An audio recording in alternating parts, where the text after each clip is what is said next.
At 86, Ringo Starr, the Beatles' legendary drummer, is finally spilling the beans on the biggest secret the Fab Four ever kept. And guess what?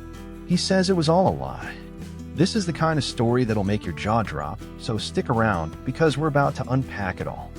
Let's jump right in. Let's take it back to the 1960s. The Beatles, John Lennon, Paul McCartney, George Harrison, and Ringo Starr weren't just a band. They were a global phenomenon. From Please Please Me to Sgt. Pepper's Lonely Hearts Club Band, they churned out hit after hit, blending pop, rock, and pure genius. Songs like Hey Jude, Let It Be, Yesterday, and I Want to Hold Your Hand became anthems for millions. They sold out stadiums, starred in movies, and had fans screaming so loud you could barely hear the music.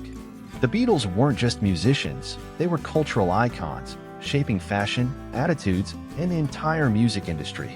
But behind the mop-top haircuts and cheeky smiles, there was a secret they guarded closely. And now, Ringo's saying that secret was built on a lie. So, what's the deal?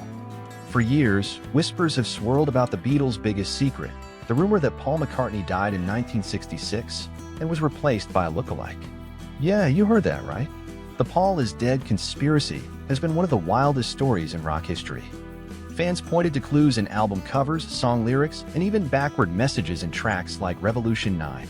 The story goes that Paul was killed in a car crash, and the band, desperate to keep the Beatles machine running, swapped him out with a doppelganger named Billy Shears or some other stand-in. Sounds crazy, right?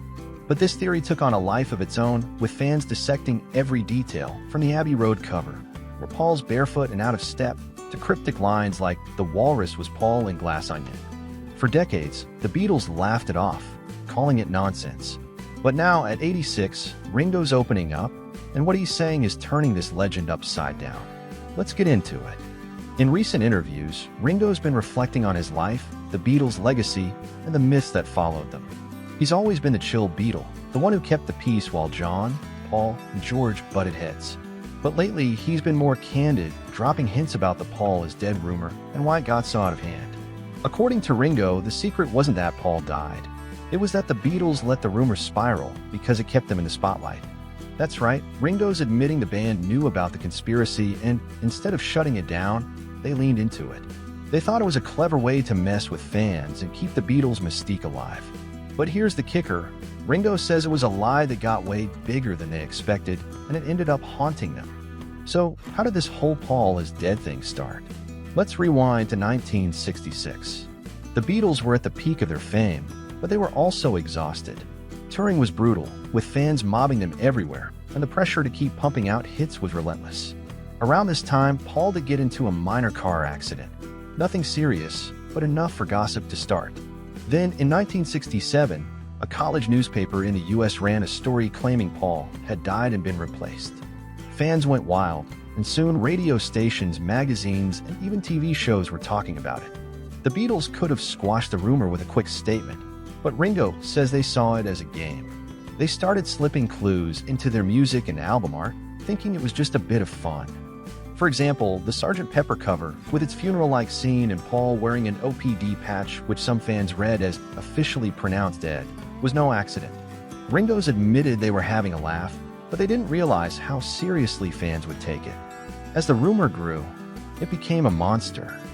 By 1969, the Paul is dead craze was everywhere. Fans were playing records backward, analyzing lyrics, and writing entire books about the theory. Ringo said it went from a joke to something that felt creepy and out of control. Paul, who was very much alive, was frustrated but went along with it because denying it only fueled the fire. Ringo's recent comments reveal that the band underestimated the power of their own myth. They thought they were just playing with their image, but they ended up creating a lie that took on a life of its own. And here's the real tea. Ringo says this lie didn't just mess with fans, it caused tension within the band. Let's talk about that tension. By the late 60s, the Beatles were already fraying. John was diving into his relationship with Yoko Ono, George was fed up with being overshadowed, and Paul was trying to hold the band together while pushing his own ideas. The Paul is dead rumor, which was supposed to be a fun distraction, started to feel like another weight on their shoulders. Ringo said that Paul, in particular, was annoyed by the constant questions about his death. It wasn't just a joke anymore. It was a reminder that the Beatles' public image was spinning out of their control. Ringo's admitted that the band's decision to play along with the rumor created mistrust. Some fans even started questioning whether the Beatles were being honest about other things, which hurt their bond with their audience. But there's more to it. Ringo's reflections hint at a deeper issue, the Beatles' obsession with their own myth. They weren't just a band, they were a legend, and that legend came with expectations. Ringo said that by the time Abbey Road and Let It Be were being recorded, the band was struggling to live up to their own hype.